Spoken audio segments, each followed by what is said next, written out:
آموزش از میس فود خوش اومدین. دوست داری این پشمک حاج عبدالله خونگی رو آماده کنی؟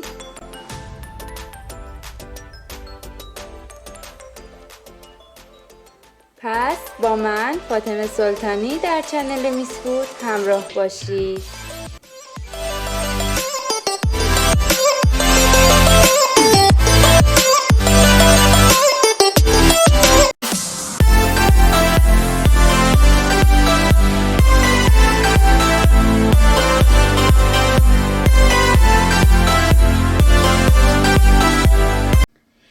سلام دوستان و همراهان همیشگی به میس فود خوش اومدین. امروز اومدم تا آموزش بدم چطور این پشمک حاج عبدالله تو خونه آماده میشه. خب دوستان، به نظرم به جای اینکه برید برنده به اون گرونی و از بازار بخرید، تو خونه آماده کنید و لذتش رو ببرید.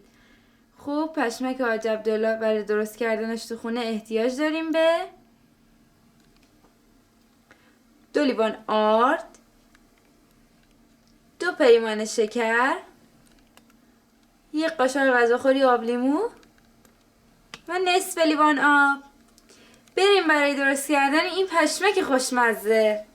خب دوستان، اولین مرحله اینه که آردتون رو توی یک مایتابه تفت بدید تا بوی آرد بلند بشه و کمی طلایی بشه. خب دوستان، خیلی‌ها نمیدونن که چه زمانی رنگ آردشون تغییر کرده یا نه، نمیتونن تشخیص بدن. خب این اصلا سخت نیست، من یک راهکار دارم. شما میتونید مقداری از آردتون رو وقتی تازه آماده کردید که تفتش بدید نگه دارید و هر چند دقیقه کمی آرد رو با اون مقایسه کنید و ببینید که طلایی شده یا نه. خب دوستان، بعد از اینکه آردتون رو تفت دادین، بوی آرد بلند شد و کمی رنگش طلایی شد، اون رو توی یک سینی بریزید به این شکل. 2 پیمانه شکرمون رو میریزیم توی قابلمه، نصف پیمانه آبمون رو هم اضافه میکنیم و 1 قاشق غذاخوری آب لیمویی که داشتیم رو. شکرتون رو با آب حسابی مخلوط کنید تا یک دست بشه. خب دوستان، اگه تا اینجای کار از این آموزش خوشتون اومد، لایک، کامنت، شیر یادتون نره و فراموش نکنید انجام این کارها خیلی کمک بزرگی به من میکنه.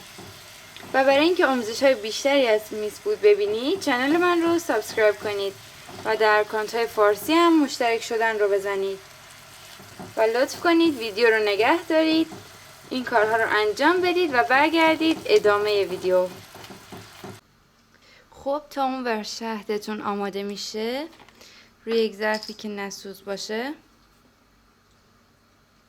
کمی روغن بریزید، یعنی ظرفتون ضد حرارت باشه تا یه چیز داغی میریزی توش تقی نشکنه.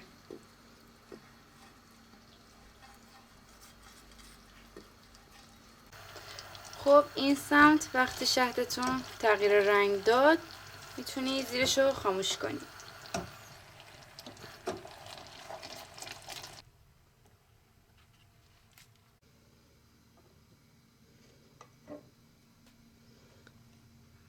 و بریزید کف ظرف و به این صورت تون تون بالا پایینش کنید تا خودش رو بگیره.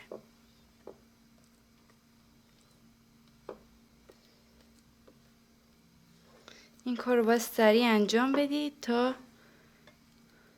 شربتتون خشک و شکننده نشه.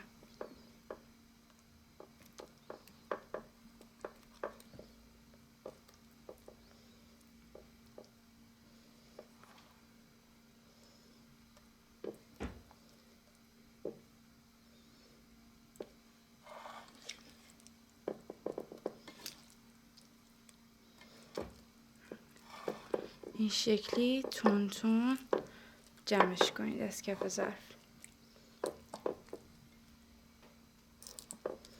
تا هم سرد بشه و هم به ظرف نچسبه.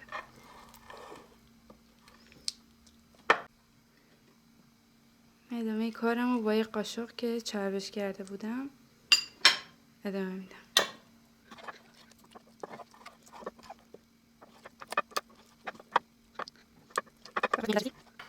فوراً سینی آردتون رو بردارید،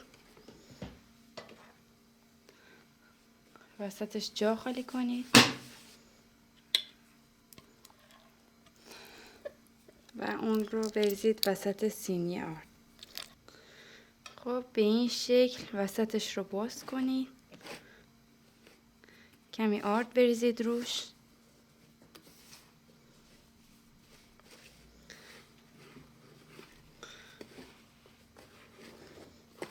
و اینطوری بکشیدش.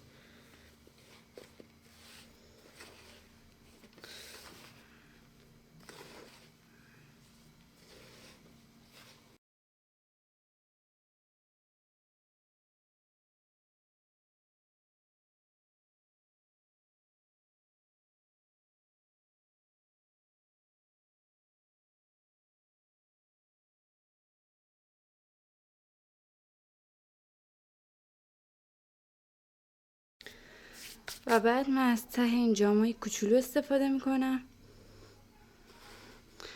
یک کمش رو برداری، قالب بزنی، پی در بیاری.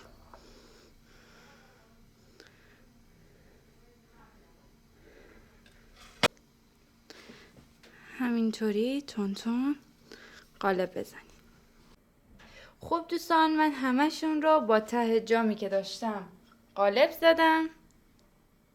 شما میتونید از ته فنجون استفاده کنید.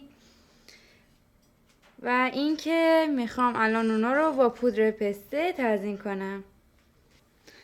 خب من مقدارش رو با پودر پسته و مقدارش رو هم با